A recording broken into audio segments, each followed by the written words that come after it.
Welcome to our newest adventure for first responder wellness. No one fights alone.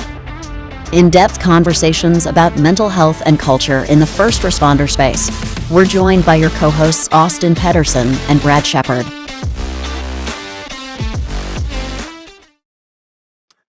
Welcome back to the No One Fights Alone podcast, where we honor the men and women of our nation's first responder communities by having difficult conversations about the challenges they face every day.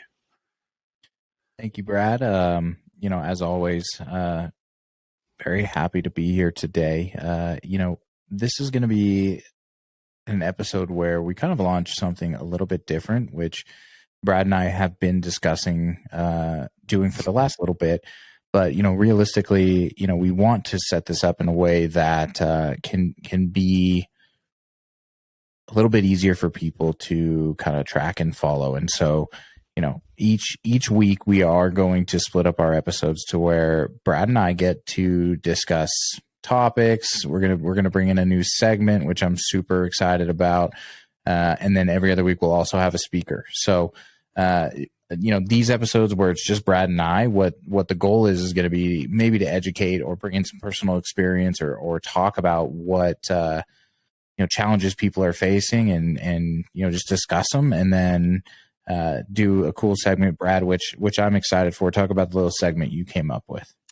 No, I think I'm excited about just actually doing some positive conversations. I'm excited to actually do a Heroes of the Week. There's some great news articles out there about people doing great things in our communities. Firefighters that step up to the plate and do wonderful, amazing things. Paramedic who are saving people's lives off duty, and cops who are doing great things out there. We get such a bad rap within our first responder community. If you're a law enforcement, corrections, it's something. What always hits the news is the bad stuff. The shit that makes you not want to walk down the aisle at Walmart or Target because, something crazy happened in the news. And I'm excited that we can bring something really positive. And it doesn't take very long to find something. If you look a little bit, look in the news and find some of these hero people out there that are just doing amazing things. And I got one for you today. I'm excited to share. I'll tee that up a little bit because it's kind of a cool little story. So yeah.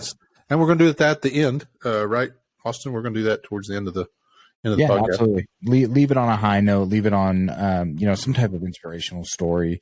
But I want to talk about how negative the news really is towards everything. It's first responders. You look at everything that's going on in this world, and there's just a huge amount of negativity. And I think that cycles into people's psyches, they are. Depression numbers are way up. Suicidal ideation is way up. And tell me if I'm wrong, but a part of that has to do with the negativity that they surround themselves with, both in the workplace and at home and in the news. It's crazy. Oh, I feel the same way. They have a job to do, without getting political or taking a hardline political or some other kind of negative stance against the news. They have a job to do. They're bringing things to light to the public that needs to be brought. We can actually sit and debate what the implications of those are, but generically speaking, the news is negative based. There tends to be a bias towards trusted members of our profession, whether you're a firefighter or corrections or a law enforcement.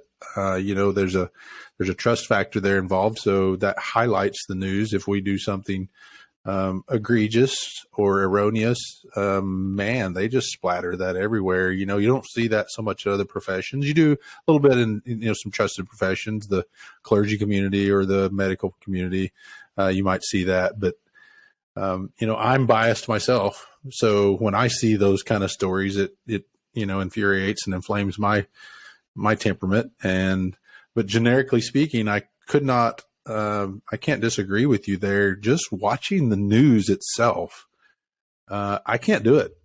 I don't watch the news. I turn the news on in the morning to catch the highlights that, thematically certain things. I may hit the news on my, the app on my phone, but as a general theme overall, especially at night, it has such a negative impact on my mental health. I absolutely will not watch the news, in the evenings or at nighttime. Well, there's two ways. I mean, think about this. So they actually came out with a study, and this was somewhere mid-pandemic, right? When it was really like all COVID news, all, negativity on law enforcement, what was going on there. And they did this study, and I can't remember what news channel it was, but it was a local news channel of some state. And they basically, for multiple days, what they did was they did segments on positivity, great stories, someone surviving some type of horrible accident or cancer or coming back, whatever it was, right? And then they also did the segments on what everyone else was doing. What do you think the results were for the engagement of people watching? Which one do you think? The results had to be that they were in a negative place. Oh, yeah. The viewership was up like 72%, I think was the number of the negative segments versus the positive segments.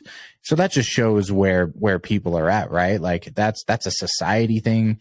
That's what people, even if they say they don't want to say it or see it, they do, right? Like it's conversational piece. It's whatever. Like it just shows where people are at.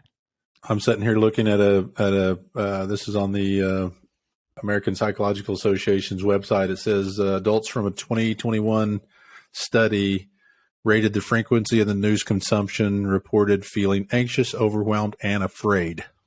Yeah, 100%. Oh, dude, if you watch what's going on in Europe right now with Russia and all that stuff, like and the nuclear threat, I mean, you can't help but get afraid, right? Like you just cannot help it. You as a human are nervous of war, of World War III and whatever it may be. Like that's, and I catch myself. I listen to this one podcast on the war in Ukraine quite a bit, and I've noticed lately that like a month or so ago, it was a little bit uplifting because Ukraine was whooping their ass. And so it was like somewhat uplifting, right? And then now they've gone into a little bit more about what's going on politically in the background and World War III and all. And I'm like, I can't listen to this podcast anymore. We have an entire generation now that's coming into the workforce that's never known anything other than us being at war. Yeah. Yeah. Well, on a brighter note, we were talking about making sure that we bring positivity. Right. I listen to Bobby Bones in the morning. That radio show, he's quirky, but he is hilarious. He is adamant about bringing positivity to listeners, and he's always got feel good stories, do good stories, highlighting things that are positive in nature. And that's a morning show, so it's a great way to start off the morning. And I think that I'm obviously listen to podcasts, and there's certain podcasts that are great for just they end well, and of course that's thematically what we're trying to do with our hero of the week. We want to. There are good things happening out there despite what you see in the news. And to your point, the news is. I had a loved one during COVID that would call frequently, family member, and was submitting a report to me of sorts. That wasn't what she called it, but it was a report of sorts of how many people were dead because of COVID. You could hear the anxiety in her voice. You could hear the stress inflections in her voice from just watching the news. And I said, "You just please turn the news off. Don't watch the news. This is happening. It's creating anxiety in you." And to your point, that's a hard line to stay informed and stay positive. Well, and here, this could be our perfect segue into our what we want to talk about today, because some people may need to start using this modality after they watch the news. Oh, I love the topic you picked today, Austin. I don't know the how of it, but I do know the impact of it. Yeah, absolutely. And so what that topic is it's a trauma modality used a ton with first responders. It's there's kind of about three main modalities that people use, and EMDR is the big one, right? Because it's we've talked about it on the podcast before. It's there's also a political side to that, like how that modality was marketed and everything like that allows it to grow the way that it has. And then you have brain spotting, which is what we're going to talk about today. You and I both have personal experience with brain spotting and have seen some cool results out of that. And there's also something called accelerated resolution therapy. Accelerated resolution therapy is a little bit newer. It's growing.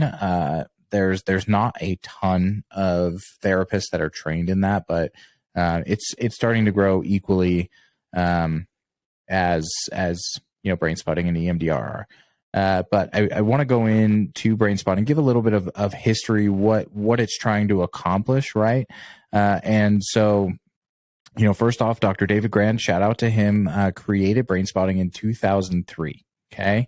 And brain spotting is a powerful, focused treatment method that works by identifying, processing, and releasing core neuropsychological sources of emotional or body pain, trauma, dissociation, and a variety of other challenging symptoms. Brain spotting is a simultaneous form of diagnosis and treatment enhanced with bilateral sound, which is deep, direct, and powerful, yet focused and containing. It's theorized that brain spotting taps into and harnesses the body's innate self-scanning capacity to process and release focused areas, or symptoms, right? Which are in a maladaptive homeostasis, frozen basically in your brain, right? And that's trauma, right? When you're thinking of things, it's imprinted and frozen in your brain.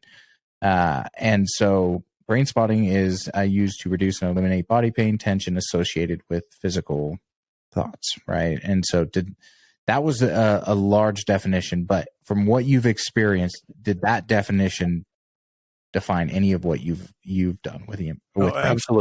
Absolutely. Yeah. And I'd be more than happy to share. I don't, as you're explaining this, the simple terms of brain spotting as it was explained to me, which is Tangi, one of our Chateau staff, amazing Chateau staff members, has explained to me, it's a process of releasing that trauma through positional eye work of the eyes. That's the simple definition for me. That was the dumbed down version. But I had it's working through the brain, right? Yeah, that's of course. That's the part that is something, because it's been explained to me that trauma, basically what it does is it creates a valley inside of your brain, right? And this is a dumbed down definition. I'm not the smartest guy, so they had to explain it to me in a way that I could understand. But I'm with you.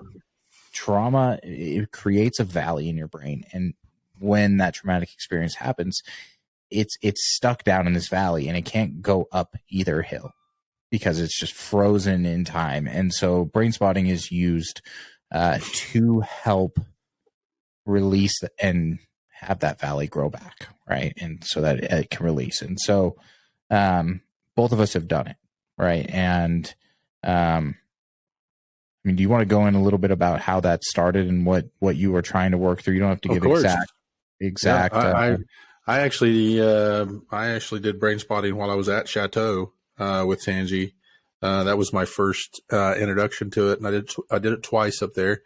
That was all I really had time for. But that was, man, the impact both times was absolutely enormous. And it's the positioning of the eyes. And I don't know if you're going to describe it. I don't want to steal your thunder here, but she uses a wand. Yep. That's what most people use. That's the industry standard, is a wand. The focus on the tip of the wand, there was a little knob on the end of it. She's focus on the end of the wand, and just starts in the center and slowly moves outward, up or down, in I'm sure some type of trained technique fashion. I have no idea what that is. But it was at a certain point that she arrived to, I could actually feel in my body this incredible tension, and it flooded out in several ways, but as most people see it, it was through, tears, water leaking out of my eyes.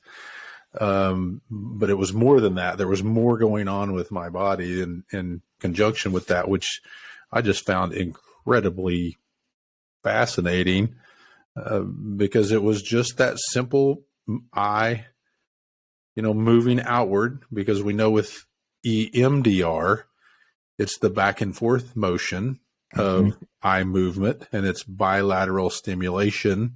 And as the dumbed down version of that is, moving trauma from your amygdala to your frontal cortex. But this was obviously something, scientifically or physiologically different, psychologically different, neuro different, whatever it is. I'm not an expert in it. I just know it worked.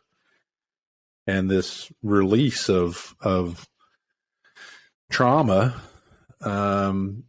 is associated with where I was looking. And, obviously Tangi's saying, where you look impacts how you feel, which is these crazy, gut-wrenching, heart-wrenching stories that have impacted my life. And just through that simple brain spotting process, the first time was really negative. The second time was enormously positive. It was unbelievably positive. I had, it may sound weird. I don't often talk about it because it just sounds so kooky and weird, but I'll share because it was impactful enough to me that it changed the way I thought about myself. And I have a absolutely amazing father, 85 years old, still living. He's one of, if not the best, in my opinion, men on the planet. And his voice, he actually came in and talked to me in that brain spotting session. And he had a one-way conversation with me about forgiveness and grace and love. And it was absolutely there. It's hard to put words to that, the impact that it had on me, but I can tell you, I walked out of there with a lot of self-love and self-forgiveness and self-grace. That's wild. All right. So then that's got to jump in directly to my experience with it too, as well. So you can see it on the screen, but back there, you see that wine bottle sitting back there. So that's actually, the image on the wine bottle is actually my brother's face, right? He owned a winery and, a bunch of other stuff. So obviously that's a huge thing, right? But in 2015, he passed away, giving my sister a kidney. And so I was not doing well at that point, or 2015. And it was a little bit of a traumatic experience, right? And totally unexpected. Hospital made an error, which led to his death. But my experience in brain spotting as well was that exact thing.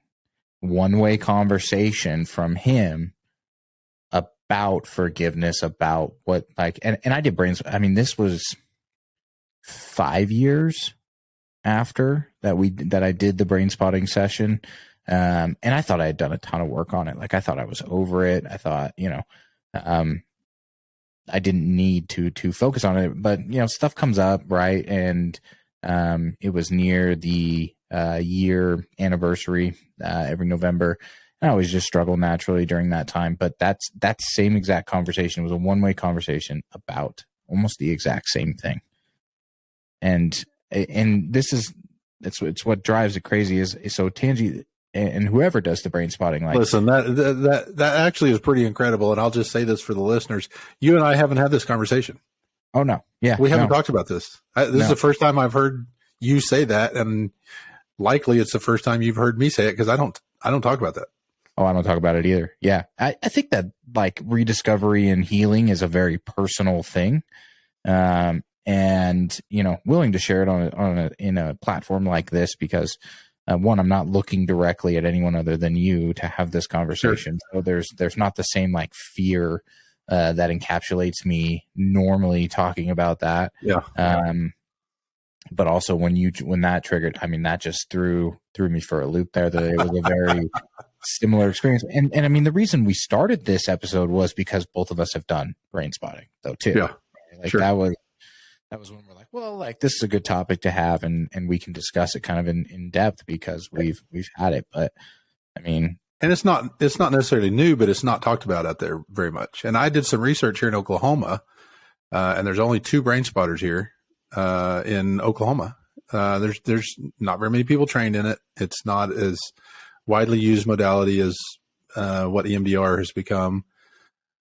But I'm not an expert, obviously, but they're two. It's like talking about 2 different cars. You're what do you want out of it? It's either a car and a pickup. EMDR's this and brain spot. They're not.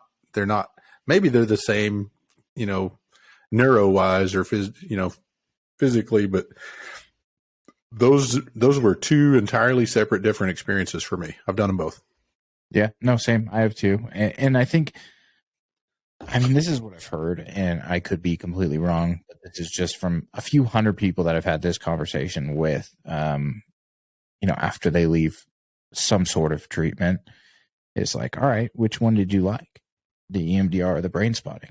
And it seems like if they tried both, it's either one or the other. Like one just didn't work, and the other one was an eye-opening, snap of the fingers, holy shit, this just happened.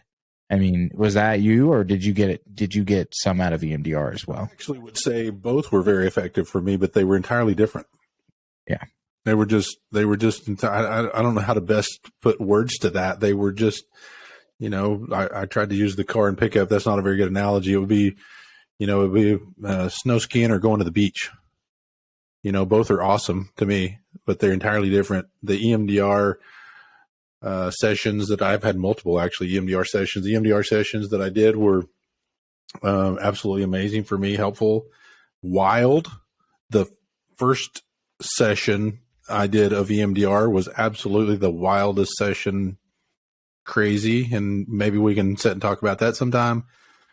But the brain spotting session was so incredibly different, and not a word was said. In fact, I pulled back from it, and apparently that's a common phenomenon. I kind of shuddered and closed my eyes because I was like, "What is happening?" And she encouraged, said, "Don't run from it. Stay in there." And I don't know the actual words she used at the time, but it was an encouragement of hang in there, keep going. And yeah. I stuck with it. I mean, it was like you could feel this, this bubble rising, and as first responders and this tough men and women out here, you push that down, you suppress that, you don't let that up.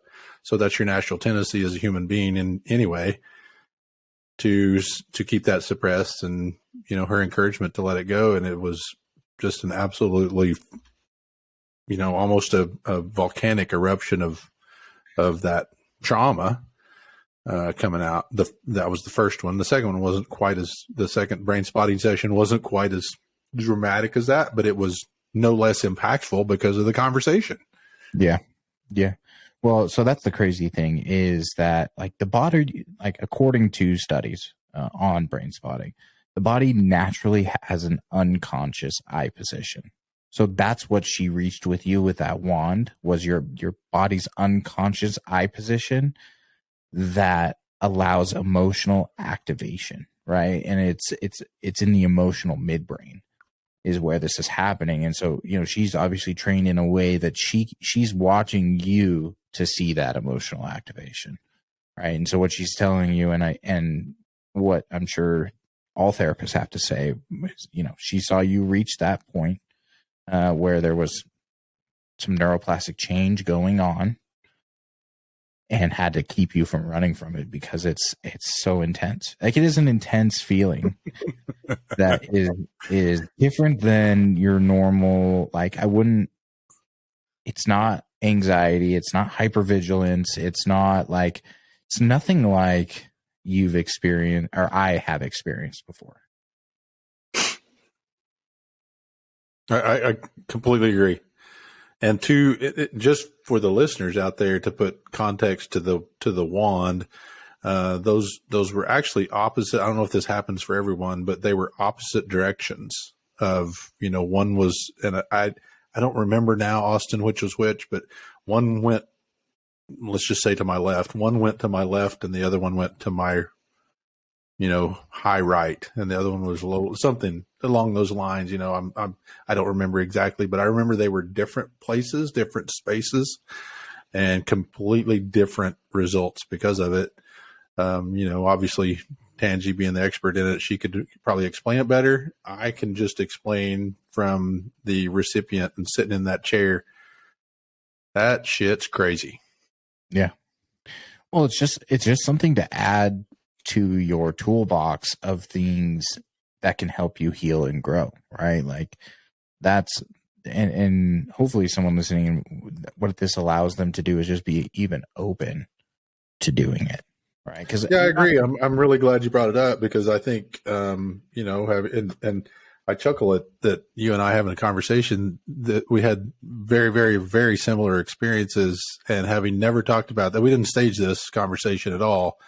And to listeners out there, if this helps you at all, embrace something that's really weird. And I've told many people, if you have access to brain spotting, go do it. It's just absolutely tremendously effective tool for me. I can only talk about my personal experience with it, and my personal experience is it was enormously impactful to the positive to my life.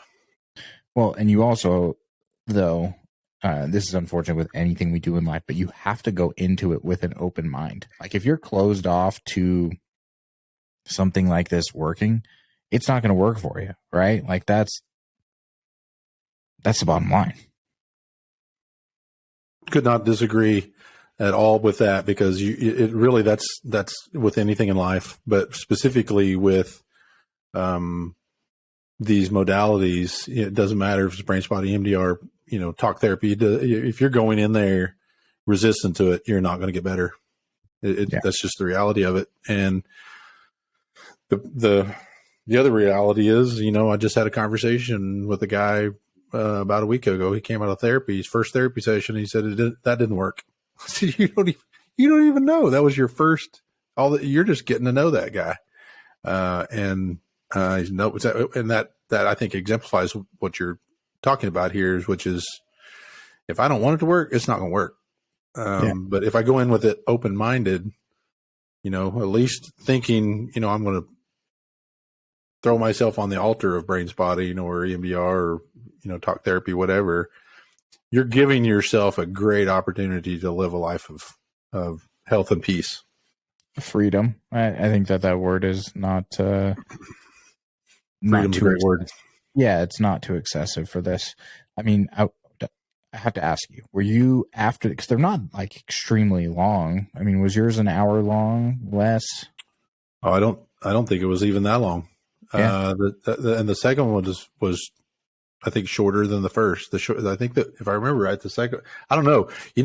That's another crazy thing. That thing was so impactful that time just kind of gets away from you. You don't realize what's going on in there, and part of that is just surrendering to the process. And before you know it, you've eaten up a series of time that you don't know where it went. And I think that's part of the beauty of surrendering to it, which is, just saying, hey, get, so many cops and firefighters and paramedics and these, trauma nerds, these heroes out here, they just want fixed, fix me, put me back in the game, hit the magic button, hit the reset button, do whatever you need to do, but I got to go back to work. Yeah. And oftentimes we don't slow down enough to just sit and say, okay, let's really figure out what's going on here. Let's really take an opportunity to do some work. There's no magic button. There's not one. If somebody had a magic button, Austin, out there, they had already been advertising it. There's not a magic button. If you've spent 10, 15 years in this culture doing work, you've built up some stuff that's going to take a while to work on undoing. If you spent 20, 30, 35 years here, it's going to take a hot minute of work to unpack a lot of what you put in there. Well, because it's not a job anymore. Like, it's a lifestyle, right? Like, that's absolutely. I've heard that from so many people. They can attest to the fact that it is just, it's not like any other career, because it becomes a part of your life. And I don't think there's, there's definitely like the overworking and things like that can be negative, but I don't see that as a terrible thing, right? Like, you got to be extremely impactful on somebody's life, multiple times, right? And in this career, you don't get really the opportunity to do in anything else. That's the over-investing part. Where's the balance? Where's the line? When are you technically off? You're as a hero, you're never really off. You're always watching. You're always looking.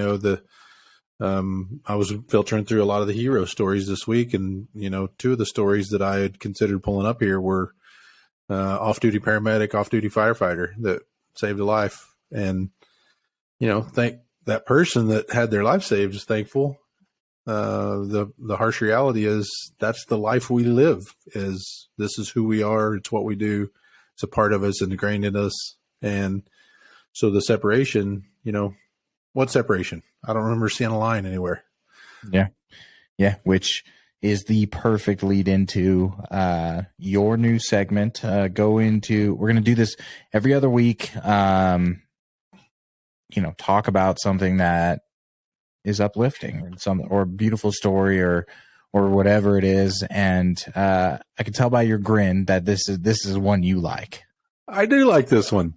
And this one kind of jumped out at me because of a couple things. One's it's a firefighter paramedic, but he's in Terre Haute, Indiana. Oh, we've been there.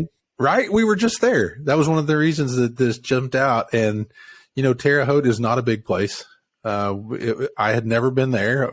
You and I were up there at a conference for the Wind of Blue conference back last October, and got to meet a lot of the locals. It's such a absolutely down home, small town feel. The home of Indiana State University. Larry Bird made known there, and we got to meet a lot of the local firemen and mostly law enforcement. Met a lot of the cops up there. But this story, and let me just read the headlines for the hero of the week, is off-duty Indiana firefighter paramedic jumps in to help after New Orleans shooting. So this Terre Haute firefighter paramedic, his name's Justin Tallman. He was actually in New Orleans vacationing. He'd gone down there to hang out and take a little time off. And or no? No, I don't think so. I don't even know. Is Mardi Gras going on right now? I don't think so. Anyway, they were down there to party, that little parade going on. And let me just read you the little bit of the news blurb. It says Tallman was in New Orleans after staying at a hotel set up along a parade route, enjoying the festivities when gunshots ring out. Everybody's nightmare, right, Austin? Yeah. Streets were packed, hundreds and hundreds of people. I didn't see anything. I heard loud pops. I was feeling like they were gunshots. This is a quote from Tallman on Tuesday evening after he was interviewed by a local news station there at Terre Haute. He said everybody was scattering and folks were running. He took off running to help, and he said, I probably didn't make it 20 yards and saw a 22-year-old woman who'd been shot and was on the ground, gunshot to her leg. The fire chief, Bill Berry, was speaking about Tallman, said he was a modest fellow and was downplaying his involvement. However, the placement of the tourniquet and putting the tourniquet on probably saved her leg, if not her life. The shooting, you might recognize, actually received national attention where it resulted in a dead teenager, 4 other people with injuries, including the 4-year-old girl. All 4 people were released from local hospital. Police arrested a 21-year-old and recovered 2 weapons at the scene. But Tallman, who had actually just joined the department in May of 21, says, I was just doing what firefighters do. Somebody needed help, and I was there to do what I do. The chief actually went on to talk about, Chief Barry went on to talk about this is a selfless act to uphold his duty and honor within his profession, and he deserves recognition. And I could not agree more, Austin. I think this is just one of those great stories of people who are walking down the street, heroes, and next thing you know, when things go bad, the masses run away and the heroes run towards the whatever difficulties may be laying in to save and rescue.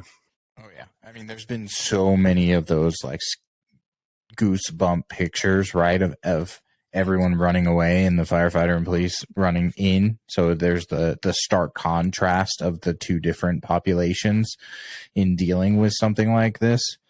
I mean, it gives me goosebumps right there. And especially, I thought it was interesting when you just said he just joined the department in 21, right? Like, so this is one of the aspects that I didn't mention was that I left off. I probably should have included it. While he was there, he actually met a paramedic from Maryland.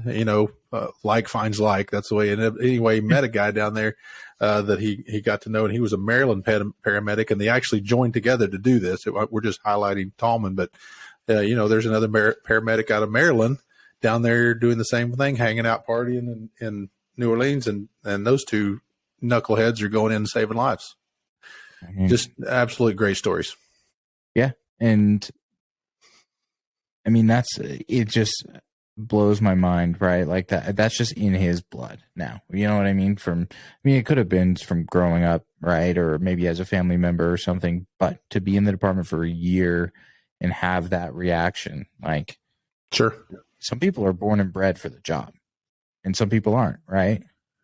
You've experienced that definitely in your, 30 years. Or sure. Whatever. Some people are, have a, just a natural proclivity to do the work. Some people are really good at it. Some people are great at it, depending on their chosen profession, whether they're a ER nurse or a flight nurse. Those flight nurses, there's amazing humans.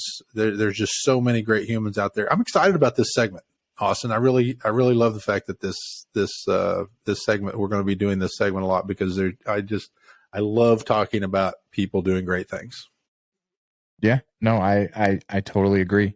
It's those stories that we haven't had enough of in the last couple of years, jumping back to what we talked about at the beginning. Like, it is one of those things where these people deserve recognitions for being heroes. And on this, tiny little podunk podcast, I mean, I hope somehow this guy hears about it, that somebody gives a shit, right? And I hope every week when we do this, that gets back to that person somehow in some way, because it's a small community, right? You know that, and they get some of the recognition that they deserve. Well, actually, I don't know if it'll get back to him, but I made some friends up in Terre Haute, and I texted one of them. I said, "Did you realize Terre Haute made national news?" And they said they had heard about the event happening. They didn't realize that it was being highlighted on national news. So, maybe it's going to reach him, and the recognition of the life-saving efforts that he gave that young lady could be recognized duly. But I think it should also be said that this is one of thousands that happen all the time. Yep. We have so many great first responders out there doing the work every day, and that to them it's just another day. This is what I was trained to do.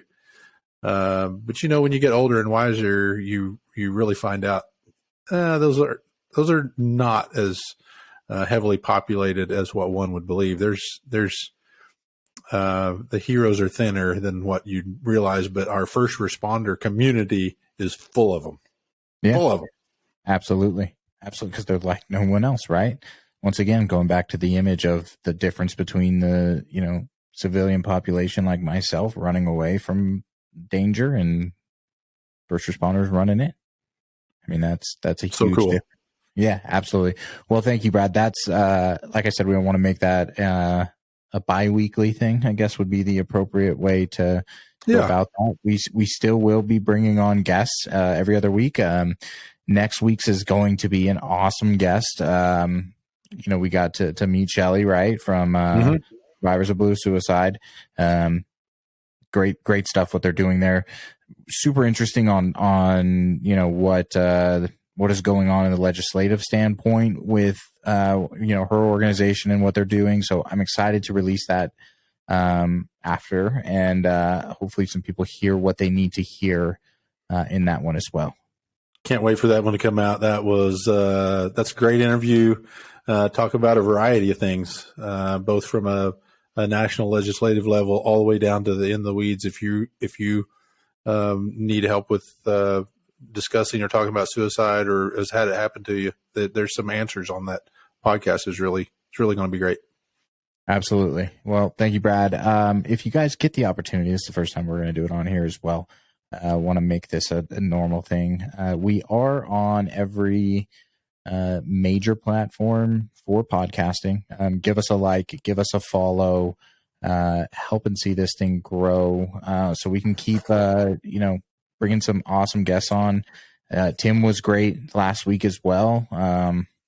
Gotta listen to that one. I mean, obviously I did the edits too a little bit, but I've listened to Tim's multiple times. He's such a great conversation. Yeah. And and so give that one a shot if you can. Check us out on Facebook, check us out on Instagram. We do officially have a website as well. I love it. Yep. Look at us getting big. Yeah, right. Too big for our own britches, I guess. But it's nofapodcast.com, NOFA podcast.com. It's the same kind of thing, a little bio about me and Brad, but also it just is more access to more episodes. If you're listening and you want to join in as a guest, give us an email, either Ben or Brad at chateaurecovery.com or Austin at chateaurecovery.com. We're always happy to bring someone on. But thank you all for listening. Brad, you got anything to end on? No, I'm just excited to know that we have a website that you can find us on the website, social media, and a additional plug of, if you find yourself not in a good place and some of the stuff we're talking about resonates with you, drop us an email as well. Love to talk to you. That's the sole intent purpose of getting this information out here, is to help somebody get to a better place within their personal life, their career, their relationships, all facets of their being. Absolutely. Resources, right? Resources is the main thing. Give options to people. Let them know there is help available. So thank you all, and we'll see you next week.